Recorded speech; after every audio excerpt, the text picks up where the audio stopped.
Okay, everyone, welcome to the first ever BG show review. I'm here with my perennial co-host, Thomas Depeche. How we doing? If you're watching this, you probably know us from school or from high school or family members, so thanks for watching. We just got out of Doctor Strange, the Multiverse of Madness. As you can see, the movie theater right behind us. So this is a rapid reaction, so we even have beers. Cheers. For the record, we're not drinking and driving. We're going to the batting cages right next door after this, so yeah. But nice. Let's get right into it. We're sure of the people. Yeah, we have to make that, set that. I was thinking about that. We have some standards on the show, we have principles. Let's fucking get right into it. We'll start non-spoiler review. Give non-spoiler thoughts, what you think about this movie. This is the 28th MCU movie. We were in 10th grade. Just to give, if you don't know us, kind of like how we're fans, I would say I would be... what would you say? Not casual, you're a fan. Business casual. Business casual. Yeah. You don't always see the movies right when they come out, but you definitely see them. I see them. And you've seen all of them. I've seen most of them, yeah. So you're definitely aware. I would say I'm definitely probably, let's be honest, live and die with this stuff. So good or bad, which is why I'm making this channel. But why I was excited to do this is because I was excited. This movie has a lot of leaks to it, a lot of cameo leaks. I was kind of excited to see your reaction. You didn't know anything about the movie. Yeah. So I guess let's get right into it. I'll start. I'll do my thoughts, your thoughts first. Go for it. Okay, so I had a problem. This movie was a little bit different than I thought it would be. I had a little problem with the writing. The MCU continues to do this. They treat their fans like idiots. We don't need to be told about the snap anymore. Like, we don't need to be told, I understand with these big budget movies, you have to kind of, re-describe the plot to the casual audience. But, everyone knows the Thanos plot line. We don't need these constant reminders. They think they're kind of get like a quick laugh out of it in the theaters. But to me, it's just like, oh my God, we're still doing this. And the problem is that, for us, it's been how long since Infinity War? I think 2017. It's almost been, 4 or 5 years? Yeah. For these, but Doctor Strange hasn't had a sequel movie yet. So he's still talking about it as if it's like it just happened for him. And I think the kind of timeline is out of whack. Yeah. So I kind of had a problem with the pacing, a little problem with the writing.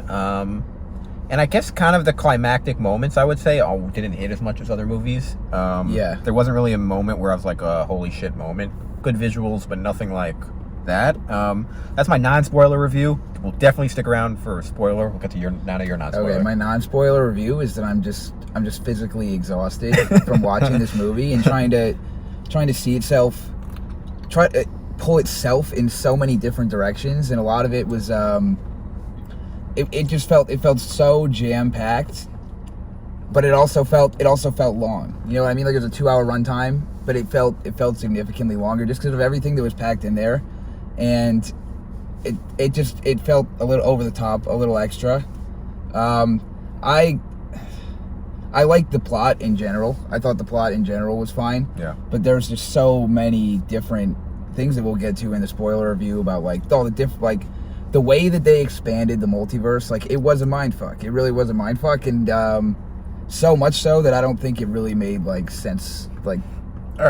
Actual sense. Like a lot of it was just these kind of shock moments for shock's sake, and these hero shots and all this stuff. And I mean, that it's like an action movie, you're gonna see that stuff, but I just felt like it was so much. All right. This movie was overcooked. So you know what? Let's just get right into it, because to be honest, if you're watching this, you're gonna be seeing this movie. It's not a yes or no. Go see it. It's definitely not a bad movie.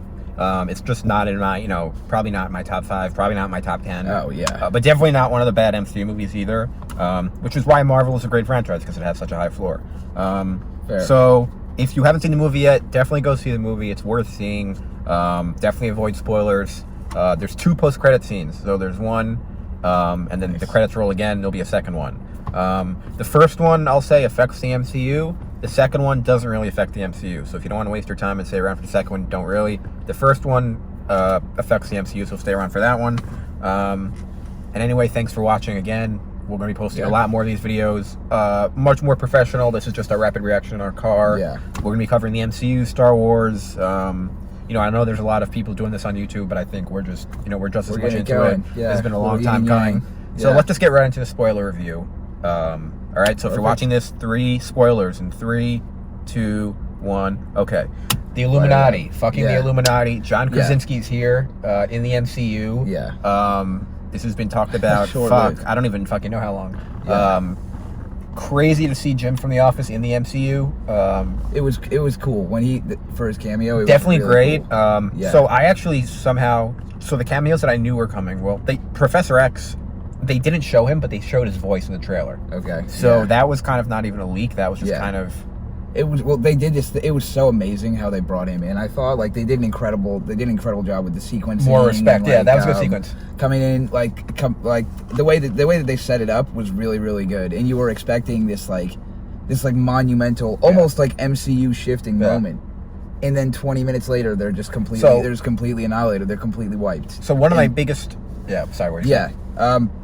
I thought it was really cool to bring Patrick Stewart back. I thought one of the movie's worst points was that it tried to make everything into these monumental moments, which speaks to your point about how some of them didn't hit as hard, the climactic ones, because every fight scene felt like it was it had to be this Titanic moment, you know? Yeah. You had Patrick Stewart. It was fucking awesome that they brought him out, and he was mind fighting Wanda, and then they left that, and then Doctor Strange's plot just stayed there, and then this whole other time the other Wanda's supposed to have the girl kind of torturing her in the universe, and it just stays there to focus on these things for such a long time that I feel then that messes up the pacing of the story and the flow. And okay, that was a big issue that I had. I agree. But if you want to talk about the Illuminati in general, the cameo was sick. It was a knockout way to introduce it, and I was just surprised that they cut it off so quick. If you're a casual fan, you don't know what the Illuminati is.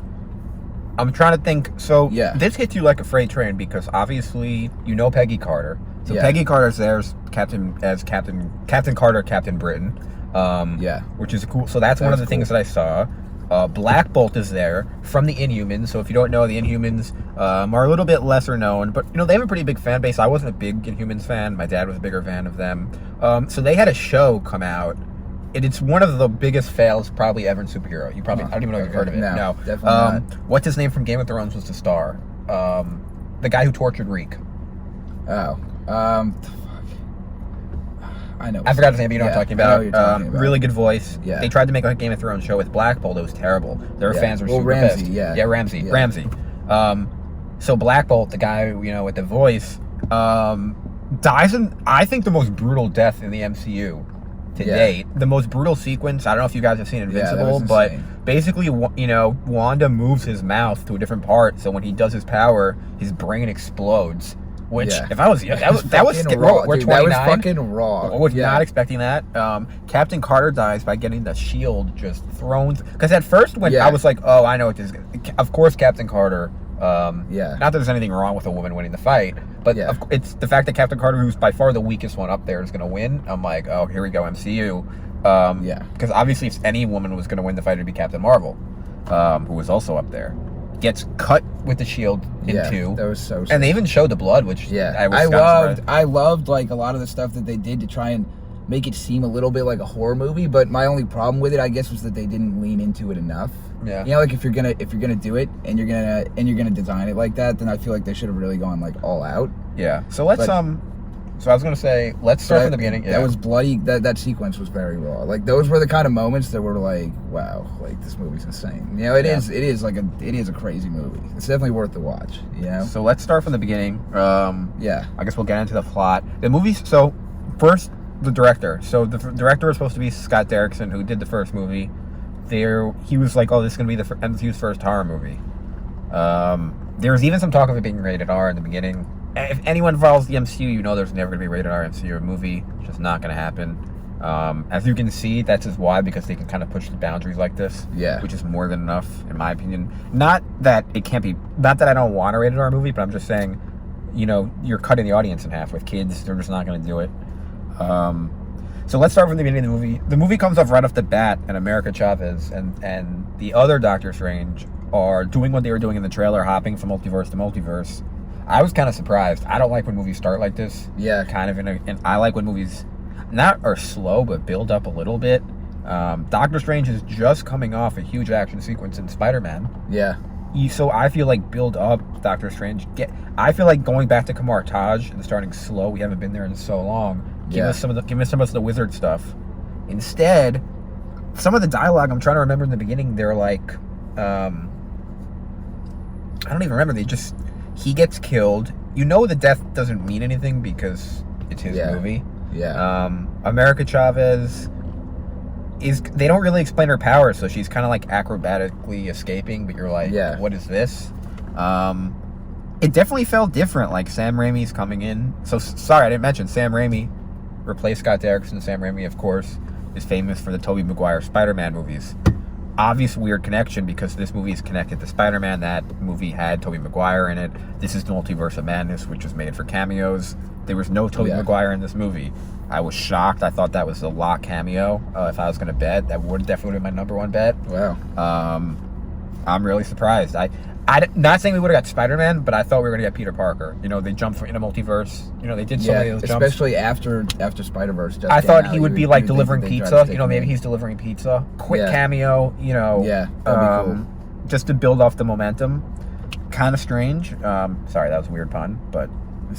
no, they completely left that out. So we mentioned in the non-spoiler part of this review, the bad dialogue. They brought up, there's a scene where he's going to Rachel McAdams' Christine's wedding. No one cares about Doctor Strange's love life. This has been since 2016, 6 years ago. She was a big part of that movie. So I like Rachel McAdams a lot. Yeah. Obviously she's a really good actress. I've seen Mean Girls like a trillion times. But this is why actually, to sidetrack, Natalie Portman left the MCU because she had this Rachel McAdams role where she was just a girlfriend. Yeah. And she's like, wait a second, all these other women like Elizabeth Olsen, Brie Larson, I don't know her name, but the one who plays Captain Marvel in this movie. Yeah. From the other Captain Marvel, who was in 007. Anna de Armas? No, the one who was 007. Oh, yeah, I know you're talking about. So, anyway... She's like, wait a second, why am I playing this weak girlfriend character? Like, I don't want to do this. So that's why Natalie Portman left, and that's why she's coming back as Thor. Yeah. I'm surprised Rachel McAdams came back. I mean, a check's a check. She probably made a few million. Oh, yeah. MCU. Well, she was a huge part. I thought she was an excessively huge part of this movie, too. She was a big part, but I think it's rare for actresses that big to just take the standard girlfriend part. It's why Selma Hayek in Eternals, they actually wanted Selma Hayek for years to be in a Marvel movie, but she's like, I don't want to be the mom, blah, blah, blah. Marissa Tomei in Spider-Man just got a much beefed up role in the movie. You know, they told, like, she, obviously had the whole speech. So I was kind of surprised she just kind of came back to kind of do it. I mean, we've just done this. I don't know if you've seen What If. No. So you haven't seen What If, not to kind of, there's a Doctor Strange episode, which kind of gets into, him trying to, they have that car accident. Yeah. So instead of his hands getting messed up in that car accident, she dies in the accident. And it's him trying to go through that scenario over and over again, trying to fix it. Yeah. So if you've seen that, you're like, I've just kind of like lived through that heavy thing. Yeah. And it's just his kind of storyline, Doctor Strange, doesn't make any sense. Where he's I thought his peak was Infinity War. Yeah. He's just going toe-to-toe with Thanos. Everyone else is getting murked. Yeah. He's going toe-to-toe with 3 stones, doesn't even use the time stone. Makes a decision to save Tony Stark, blah, blah, blah. Yeah. Endgame, not as good, but still good. Spider-Man, he just gets totally nerfed. Yeah. Does this dumb spell, rips open the multiverse. Just be like, what the fuck are you doing? You can't do a basic spell. Then tries to come in and, like, save it at the end. You can't do a basic... loses Sorcerer Supreme status to Wong. What is Wong doing? Wong just lets him do the spell. So he's just taking L after L now. He's just getting bodied this entire movie. Kamar Taj, what are they even doing? They're like launching arrows. It was such a weird scene to like have like, so the scene was so similar in my mind to like the Helm's Deep and the Two Towers when like they were trying to stop this like army, and they like that was like Helm's Deep was like the main focus of that movie, and then this like scene at the fortress, like the scene at Kamar Taj is like 10 minutes, and it happens within the first 30% of the movie, 40% of the movie. Like it happened so early, and like it just felt like it was just there to be there. Like it didn't need to have the grand scale that it did. Like it was just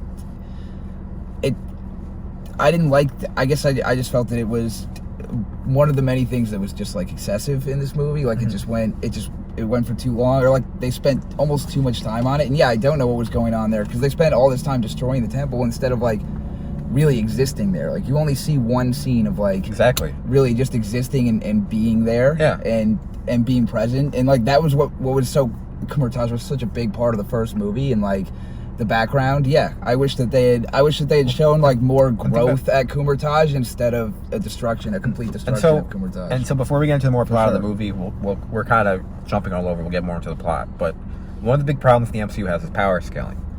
How does he go from going toe to toe with Thanos, and now he's like struggling with Wanda. Okay, Wanda is more powerful, but like it's impossible to tell, like, is the Sorcerer Supreme supposed to be like that? Because I mean, Wong isn't even that strong. So is it just that he doesn't have the Time Stone? Was it the Time Stone? Was the Ancient One? Because you just watched the first one. Was the Ancient One just more powerful than him?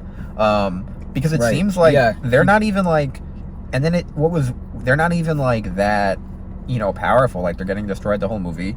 So let's get into, I guess, the plot. So he goes to Rachel McAdams' wedding. There's a really, really cringe scene where he sits down at the wedding. You don't really know what he's doing. But a guy sits down next to him, kind of looking all disheveled, and he's like, oh yeah, he starts talking about the snap.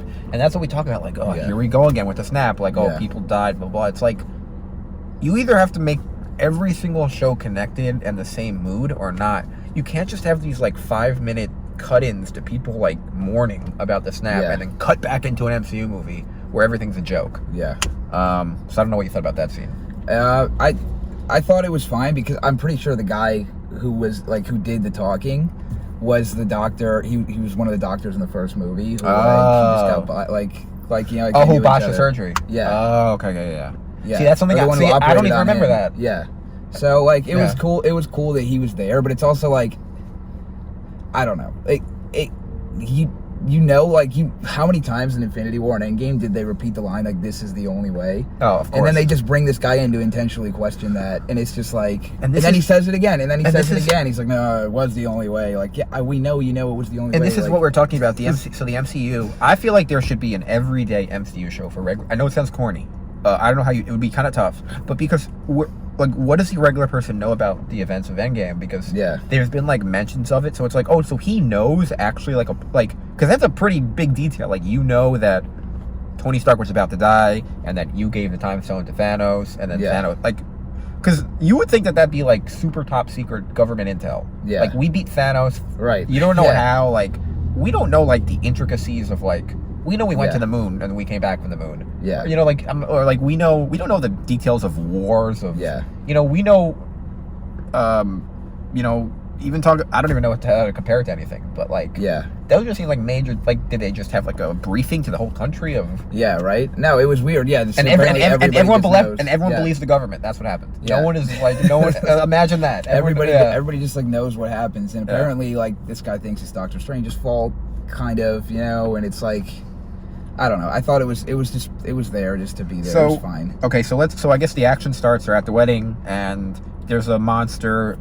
I think the name of the monster, I could be wrong, is Shumagorath, who's a one-eyed monster from the comic books. I could be confusing that with the monster from Shang-Chi, so don't roast me for that. But I know there's a name for it. And yeah, basically a lot of this is from the trailer. What's kind of weird about this is, so this is the first time that Doctor Strange, Infinity War, where like he's kind of a day-to-day hero, where he's like doing something in New York City, and he's like, oh shit, there's a noise. That was almost like a Superman moment. It felt like Spider-Man. Spider-Man, which is weird because he's always been a macro MCU hero. He's always been like, oh, Thanos is coming. The world is ending. This was like, and obviously it led to something wrong, but it was weird that like he did that because. And I know you haven't seen WandaVision, and I'll try not to spoil it, but just one spoiler is Doctor Strange doesn't show up. Okay. And, knowing Wanda's powers, I'm not going to say what the climax is, but there is a climax for the show, is, I think, considering that show takes place in New Jersey, and he's in New York City, and he's the Sorcerer Supreme, how the hell does he not haul his ass over the GW Bridge and get there? For real. And it's like, another thing is he's like, oh shit, this, he finds this girl, America Chavez, she reveals her powers, going from multiverse to multiverse. Okay, cool. The MCU has to bring in new characters. Not just characters, but younger characters who are going to age. She's young. I don't know how old she is, but she looks like I don't even know. Can't be Teens. 20. Yeah, she can't be older than 20, 22. Or maybe even younger. She was who good knows? though. She was refreshing. She was refreshing to me. Yeah. So she was good. I thought she was held back by. At first, I'm like, I don't really like her. She's kind of cringe. But I'm like, oh, it's not the actress, it's the writing. Yeah. I thought she was kind of given not so good writing. Not at all. Kind of surprising because Michael Waldron wrote the show, who wrote Loki. I know you haven't seen Loki. I love Loki. Loki's like one of my favorite things the MCU's done. So I'm really surprised. And there were so many lines for her. Like, there were so many lines, I guess, where it felt like they were manufactured. You know, like she would have a reaction line, like a whoa, or like she would say, like, Doctor Strange, look out, or something like that, you know? And like, you can do, they could have done way better with her. But I mean, considering like, you know, Benedict Cumberbatch has been nominated and won Oscars multiple times over, so like she wasn't actually. Well, that was just what I was going to say. At the end, I don't want to mean too forward, but at the end they give her more lines, and she really shines. Yeah. And like, and she has a big moment, and she's right out. She is going back and forth with Benedict Cumberbatch. So I guess I wish I had just seen more of that. And this is why, I feel like, you know, not to shit on Brie Larson, but whatever, I will. You know, Brie Larson, you know, just I feel like everyone's like, oh, no one likes her because she's a woman, blah blah blah. It's like, nah, just no one likes you. Yeah. And I think this is just another, you know, just more proof, like, just Yeah. But anyway, we'll get back to Brie Larson in a second because Captain Marvel makes an appearance, but it's not Brie Larson, the Illuminati, like we mentioned. So anyway, the thing, you know, as the movie goes on, what even happened next? So basically, they're at the wedding. They go, and then he kind of finds Wanda, like they do. So we go. Okay, here we go. So this is of course. So we go finds Wanda, and Wanda is just chilling. And so you haven't seen WandaVision, but obviously it's kind of ridiculous. Wanda's just there, and you sons of bitches at Marvel. I knew you would do this. You did it in the trailer. You totally buried WandaVision by saying, "I'm not here to talk about what happened at Westview." So you say, "Oh, to Tony Stark, protecting your reality, douchebag, in Infinity War. That's my job, protecting your reality." And then Wanda literally destroys everyone's reality in a town that's not even an hour away, and you don't even budge. So, I mean, it's just like, it's ridiculous, and they didn't want Strange to go in to cameo in that show because it was a show with a woman lead. They didn't want a guy coming in. This is an actual reason. I'm not making this up. This isn't a reason that the director said. They were worried about a guy lead coming in and being the hero of a woman's show, which I think is totally fair. Yeah. But the problem is that they're the only magic creatures. Yeah. And how crazy was it that their first ever conversation about magic between Wanda and Strange was after Infinity War and Endgame? Yeah. Way after. Like, how was this the first time that they're talking about magic? Yeah. And I didn't even think about it. I'm like, wait a second, like, Wanda and Strange like kind of have similar powers. Like, you didn't think about that, right? Because you know he kind of does. They kind of set it up where like she kind of has like her red kind of shit, and he has his more like, you know, the circles and not even, you know, the shields, and him and Wong. So you don't even really think about like, oh yeah, why isn't he talking to? And it's almost like it was just a scheduling thing because she was always in like the Civil War movies and the Captain America movies. She had the post-credit scene, and he's always been like, you know, because he's magic, he's never with, you know, the actual Avengers, you know, because he's not an Avenger really. So they meet up, and basically she goes bad, right? We find out that she's essentially the villain of the movie. Not surprising because Marvel has never ever kept their villain a secret, so it was fairly obvious, at least for me, that she was the villain going in. Let's just kind of talk about her body count in this movie. Like, they don't shy about it at all. Yeah. So I'm like, they're either going to, once I saw how many people she was killing, I'm like, they're either going to just, she's going to die at the end of this movie. Yeah. Because there's no redeeming her. Or they did the worst possible option. They gave her a split personality. We just saw this in Moon Knight. We've seen this, you know, we've been seeing this more and more. So they, you know, maybe just because I've watched Severance, so the split personality thing is kind of like, oh shit, but now none of her kills have, like, they think that Wanda essentially they split Wanda Maximoff and the Scarlet Witch, right? The Scarlet Witch is the bad one, and Wanda Maximoff is the good one. Yeah. And she's living in, you know, they pull a Wanda Maximoff who's living in some WandaVision reality where she's with her kids, and there's a bad Wanda who's the Scarlet Witch, who we saw at the end of the post-credit scene, kind of doing that shit with a Darkhold. But what the fuck kind of decision is that? Yeah. None of her kills matter? I mean, she's blowing people's heads off. These are these are major Marvel characters she's killing. Yeah. She killed Black Bolt. She killed Captain Carter. She killed Captain Marvel, who is, instead of being Brie Larson, is her friend from Captain Marvel. It was a switcheroo. She killed Mordo? Oh, she killed Professor X. Yeah, she killed using Professor his own, X. snapped his neck. Yeah. What the fuck? Yeah. Look, I'm not trying to be soft, but there's certain visuals I don't want. One of them Yeah. is Professor X getting his neck snapped. Yeah. I don't want it. I don't need it, and now I have to live with that. It was so horror. Like, and they're like, "Oh, it's a variant, so it doesn't count." It's like, but there's still the visual of it happening. yeah. And Okay, so those people, they're not actually dead then, the Illuminati? 'Cause that was something I was confused about. Like, it didn't make sense to bring them all in to axe them off, but it felt like she killed, like, all of them, like, for good. well, this is the confusing part. Is Captain Carter was the first What If episode. Yeah. The first What If episode was, what if Captain Carter got the powers instead of Steve? Okay. And sorry guys, I just keep checking to make sure it's still recording, and it is. Okay. So she gets the powers instead of Steve. And so you're kind of like, is this the live action version of that? Yeah. Is this not connected? Were they just teasing it? That there's that part, and then there's the part where some fans like me have seen it, and some fans like you haven't seen it. Yeah. So, John Krasinski, I gotta feel like, is coming back. Yeah. But the problem is even if he does come back, we've seen him die. Yeah. We never saw, Tony Stark, Robert Downey Jr. had this like aura of invincibility around him. You knew he was never going to die. That's why when he died in Endgame, it was like, holy fuck. Yeah. Even when he got stabbed in Infinity War, you're like, oh my god. Yeah. John Krasinski's going to come back, but it's like, that's what pissed me off too. And for the vast majority of John Krasinski's cameo, even though it was cool, he was just like holding a cloak.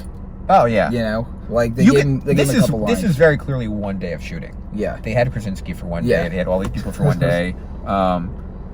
Okay, so let's get back the Illuminati cameo. Sorry, we have to just keep talking about it. It's the biggest thing in the movie. So they have these Iron Man things, so in Ultron, those are what he tries to do. He wants a million of these Iron Man things. Yeah. So clearly Iron Man exists in this universe. Maybe he's not guaranteed alive, but probably alive. Yeah. Or the technology is. Yeah. I thought there'd be a Tom Cruise cameo. Because there's a scene where they show Captain Marvel, but it looks like Tom Cruise. And so before Robert Downey Jr. got the role, Tom Cruise was very heavily rumored, which everyone's like, oh, that sounds weird. At the time, it would have made perfect sense. Yeah. He was a big, and I think he actually would have been a lot better than people think. Yeah, a little more corny, but totally agree. He could have grew the goatee. Next review, Top Gun 2. You wouldn't have, stay around for that one. You wouldn't have had the Robert Downey Jr. thought in your mind, so it wouldn't have been as weird. Yeah. But anyway, I thought it'd be a perfect cameo for him. Yeah. It's a variant of Iron Man, kind of like Bob Odenkirk was in The Office. Yeah. As Michael Scott, because he almost was Michael Scott. Didn't do it though. Yeah. No Tom Cruise. I'm disappointed, not gonna lie. Was kind of hoping for it. Yeah, it would have been cool. So it's kind of a tough movie to talking about because they just kind of keep going back and forth. Wanda, and then Strange is trying to do something. We're jumping around describing the plot because the plot itself jumps around so much, and it goes it's like from multiverse to multiverse, to this version of Christine, that version of Christine, and then spoiler alert, they could never get the timing right in any of the universes. Yeah, and it's like okay, we got it. Here's another critique. All right, sorry guys, my phone overheated, so here's part 2. We're back, baby. So let's just close this out with some thoughts. What else do you think about the movie? I liked it overall. I have to say, I would, if I had to give it a 5, out of stars, I'd probably give it 3 out of 5. I thought it was a roller coaster, and that's why you go to these kind of movies. And if you're looking for a roller coaster, the VFX were amazing. The sound design was amazing. All the set pieces were amazing. More than half the movie was a set piece, but that doesn't take away from the fact that the set pieces were incredible. It was very well. You could tell that it had a big budget behind it, and some of that added to the movie and some of it didn't. I feel like all of the special effects and all of the times that they were they're ripping through these different multiverses, that took away from the more human moments in the movie and just the emotional connection between the two characters. It's hard for me to feel his connection to Christine when he's talking to 3 different women who are Christine. It really felt like a hollow movie. Yeah, there wasn't really that much. That's what I'm saying. That's exactly what I'm thinking. I feel like there's so much. It could have had so much more depth, and the visual effects were in depth themselves, but that more or less was to cover out the fact that the movie didn't have that kind of emotional depth. I think it just could have resonated a lot more in a lot of different Yeah. ways. And the America Chavez character, like she was so important to the plot of the movie, but she was only in like a third of the scenes, maybe. And there was so much like Doctor Strange versus Doctor Strange. You know, they all see these different versions of themselves, and that to me, like, the movie was focused so much on introspection, but it really needed to like take a look at itself and see that it was kind of dry and hollow. To your point, it was kind of hollow. So I'm wondering. I thought there were two kind of, not to, and this channel isn't going to turn into some political crap, but I think there are two, pretty political points I made in this movie. Yeah. One of them you've heard of probably already. I think it was Saudi Arabia. Was it Saudi Arabia? Asked for the movie to be edited. The scene obviously wasn't a big deal. It was just America Chavez referring to her two moms, so she has two moms in the movie. So that's why they wanted the movie edited. I thought it was a good decision by Disney not to edit the scene, obviously. And it was actually a big plot of the movie. Yeah. Her moms get sucked through the multiverse. So if you cut that, it kind of wouldn't make any sense. Yeah. And then the other one was, this one was kind of, I thought, bullshit. It was kind of dumb. They were like, she goes into a scene and she like, picks up food. She picks up pizza, but the pizza is like in a ball form in this universe. And she's like, oh, that's, she tells Doctor Strange, like, oh, food is free here. You only have to pay for it in your universe. Yeah. And that's just way too on the nose. Like, look, obviously people don't have food, hunger, whatever. I don't need to be shamed, that we're paying for food in a movie theater as I just bought, $5 water bottle. Like, Disney, come on. Dude, there was a great one at the end too, where they threw in, they said like, America, like, take a look at yourself, like, unite yourself, like there's just so many calls. Good point. Calls to wokeness. I didn't even think like of using America, that like they to be able to just scream America. So they thought of it. They probably thought of it as soon as they started writing the character, because like it was over the top. But again. It is interesting, like when you talk about and I'm gonna if you're watching this, I'm gonna talk about I am Jewish, so I'm gonna talk about how Moon Knight handled that representation, which I didn't like. But I thought that like the Latino representation, just having Doctor Strange and Wong talking Spanish, felt way less forced than her having the two moms, which felt like, okay, we got to put something in. And not that there's anything wrong with it, but I felt like she specifically says, those are my two moms. Yeah. Instead of just picking up on it like, oh, okay, she has two moms. As opposed to the Spanish thing where it's like, we know she's Latino. I mean, yes, her last name is Chavez, but also because she just starts speaking Spanish. Yeah. So I thought it'd be weird if she was just like, hey, I'm a Spanish speaker. She just starts doing it. Yeah. So, it's kind of what Marvel does. That's the thing you say about respecting the audience too. Like they really just had to point it out instead of just showing it on stage. And there were a lot of those moments. A lot of the lines were like descriptive lines, because the movie was so convoluted that they had to have those moments, or at least they felt like they had to. Mm-hmm. Like Doctor Strange talks to himself about like the plot of what's about to happen for a good like 3.5 minutes, and it's just like, I don't like it. It shows a lack of respect, I think, for the audience. Like to what you were saying, Yeah. And they just do it. They just over-explain things because it is complicated, but like they over-explain and over-explain and over-explain at the cost of character development, I think. I agree. So, this movie. So we keep going. Did you thought? So Wong has a scene where basically Wong is just getting dominated this entire movie. They give him Sorcerer Supreme status, but he doesn't do jack shit. He basically is kidnapped by Wanda. He's trying to find like a spell, and he gets pushed off a cliff. They literally throw him off a cliff. And I'm wondering, like, I didn't think he died because it was an off-screen death and it's Wong, but it's like, it would make sense for Wong. He could die at this juncture. I mean, he's been around the franchise a little while. But actually, maybe thinking about it now, it almost seems like it makes more sense for Benedict Cumberbatch to die before Wong, and Wong to continue on. Wong leads on, because he does now. He does have a permanent mark on himself. I liked that part of the movie a lot. And we don't know Wong. We don't even know how Wong got to be a wizard, so we don't even know his backstory, so we can do that. So Wong came back. It was just kind of weird because it's like, oh, now, this entire, think of the entire Scarlet Witch storyline. She was kind of like this tortured person we're supposed to feel bad for. The entire thing. Civil War happens because of her. Remember Civil War? Yeah. She does the thing in Lagos, Nigeria, and then that's what, you know, starts Civil War. Now you're using her as a villain. I don't know. I don't even know who you could have used as a villain. I don't know the Doctor Strange catalog that well. I liked her as a villain. I thought she really was. She was a good villain. It's yeah. just and Elizabeth Olsen's a really good actress. It's just not good in the timing coming after WandaVision, the context, the fact that she's a villain in a Doctor Strange movie. You're basically admitting that like no one can go toe to toe with Strange, so we need WandaVision, so we need her. And now you're just gonna like have her go back into the Avengers, like. So she's alive? I thought she was done at the end. Maybe she is done at the end. Yeah. Yeah. So they're gonna finish Wanda dying in Strange sequel after Strange just ignored WandaVision, and she could have died in WandaVision. I mean, she's just been. How many people died because they didn't want to kill Vision? Yeah. Yeah. They could have killed Vision and just snapped the stone, and Thanos would never be able to kill anyone. Half the population got snapped because she didn't want to kill her robot boyfriend. Yet in this movie, they have her just, and I know, and this is the problem, is they're like, oh, well, that was, since when is Scarlet Witch and Wanda two different people? Yeah. The Scarlet Witch is just her realizing, like, oh, shit, like, that's like if Clark Kent said, I'm Superman. Yeah. Like, that's just a nod to the audience, like, hey, everyone, this is a Scarlet Witch, this is the person you like. Yeah. So I don't even know, what even universe were they pulling her from? The WandaVision universe? Like, what was that? She just kind of appeared, man. Like, and then she was a zombie? It was like a 3-shot sequence to like get to her where she was.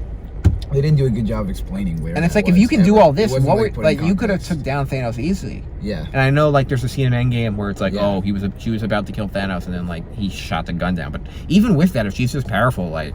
Yeah. But I can't believe, and then I guess kind of a random circle back, I can't believe they just had her totally body the Illuminati like that. Like. Yeah. Yeah, that was insane. No Killmonger. I thought Killmonger would be there. Yeah. Really surprised Killmonger wasn't there. Yeah, I don't understand like how Captain Carter thought. I'm not saying she should have gave up, but like how she thought she was gonna win there. Yeah. She had a jetpack, which was weird. Yeah. Is that like that was weird. Well, I was like that was weird because it almost felt like a Boba Fett thing. Yeah. It was like, why are they you? They just wanted to give her the toy to play around with. Dude, that's so much of it. So much of the movie was to serve the VFX as well. All like the you know what I mean? Like all the transitions. Very strange because it's like, if anything, like that was perfect for Tom Cruise. Have Tom Cruise fly around as Iron Man and then die. Yeah. The Illuminati. It was just strange that the Illuminati were like so certain that like Wanda couldn't do anything. Yeah. And you're like, why are they so like? They must have like some secret. Their secret weapon was ridiculous. Their secret weapon was Black Bolt's main ability. That was why they were so confident. Yeah, and that was gone in 10 seconds. Like, what the hell was that? Yeah. Yeah, it was like, if you're dealing with magic and you don't have magic, you're toast. Like, you need magic. So, I guess let's do our first grading, right? Well, actually, last thing, post-credit scene.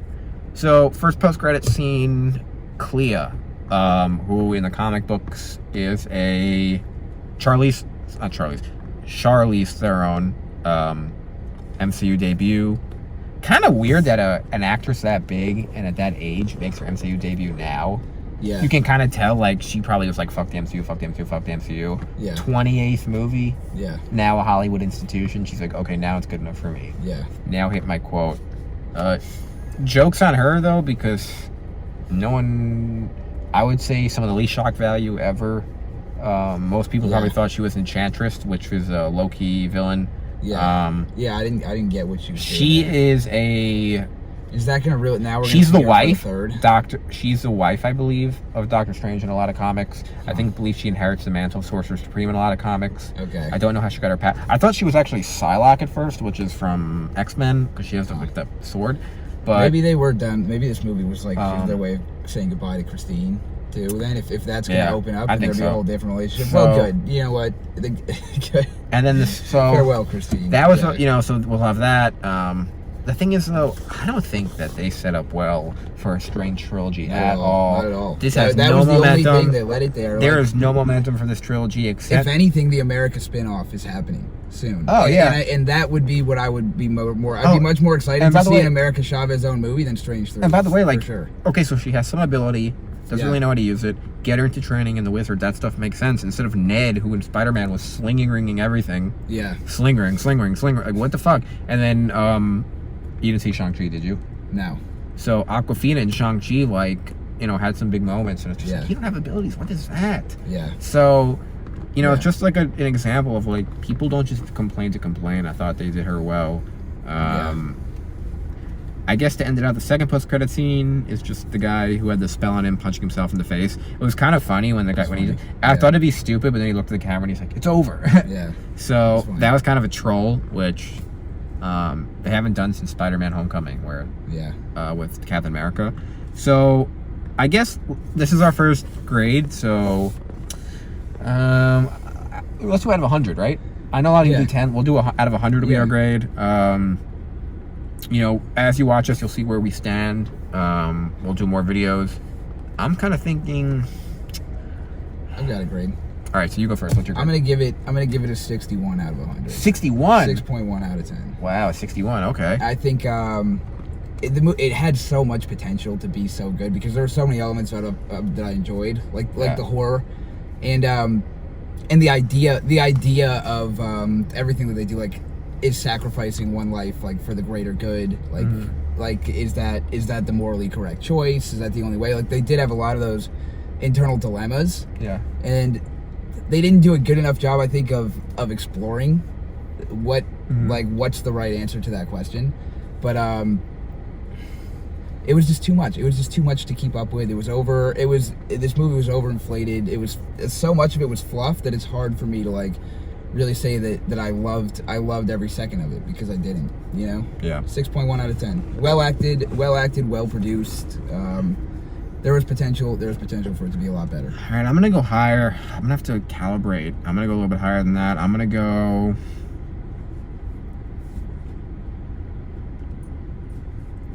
And I would say, okay, just for the premise of my rating system, I would say I would give Endgame like an 8.9. Like an 89 out of 100. Is that your highest Endgame? That would be my highest Marvel rated movie for sure. Endgame and Infinity War. So you don't have one in the 90s in the MCU? No. So you're a hard grader. Interesting. 90s or no. So my highest graded. So I'm gonna give this movie. So I definitely have a few in the 90s. I'd probably say Infinity War or Winter Soldier, probably my highest. Civil War 2. Yeah. I'd probably give Infinity War like 95 for me. But this movie I'd have to give. It's tough because it's not bad. Shit. I'd have to go, I think, 74. Okay. Yeah. 74. That's reasonable. That's a C. That's a C. It's just crazy because and that's I guess I understand. But the thing is, if they don't have that Illuminati cameo scene. Yeah, it's way worse. If that's just like, Kamartaj crap, like this movie would would be done for. Without the Illuminati, this movie would have been. And this is like we finally get like it's weird because I kind of like, it's weird how you notice like as much as you think stakes for heroes dying is good, I don't want to see them die. No. And dude, that's the whole thing with Charles, like Xavier, you've been waiting for X's return to the fucking MCU since like 2003. Since like 2003, and then he's just there. He's just there for like 10 minutes, and he gets dogged by Wanda, like the best superhero, telepathic superhero in the history. And the annoying part is Marvel has specifically gone out of its way to not have like gore and shit. Yeah. You wait now, you do it. And now you do it. How about having Thor, or Cap? Yeah. Chris Evans into anything. It speaks to my point about how like there was potential for so much more, because it was so cool when he came on, and then just to snap your fingers, literally take it away. Yeah. Like fuck. Well, left a little on the board. That's our review in 2 parts because my phone overheated. So if you guys have watched the first part and the second part, thanks a lot for watching. This is really just the beginning. We used to record podcasts in my bathroom, not together, virtually. That sounded weird, of course. But we're gonna be doing this a lot. I mean, all the big movies. Top Gun is coming out soon. Obviously, the Obi-Wan Kenobi show. I gotta get some Moon Knight shit up. So anything Marvel, Star Wars, DC. It's going down. We're gonna do past stuff. Hot show summer. It's heating up. There are no rules. Just come with your hot takes. I'm not gonna say the famous YouTube line that every YouTuber says. Just if you like these videos, I'd appreciate if you watch them.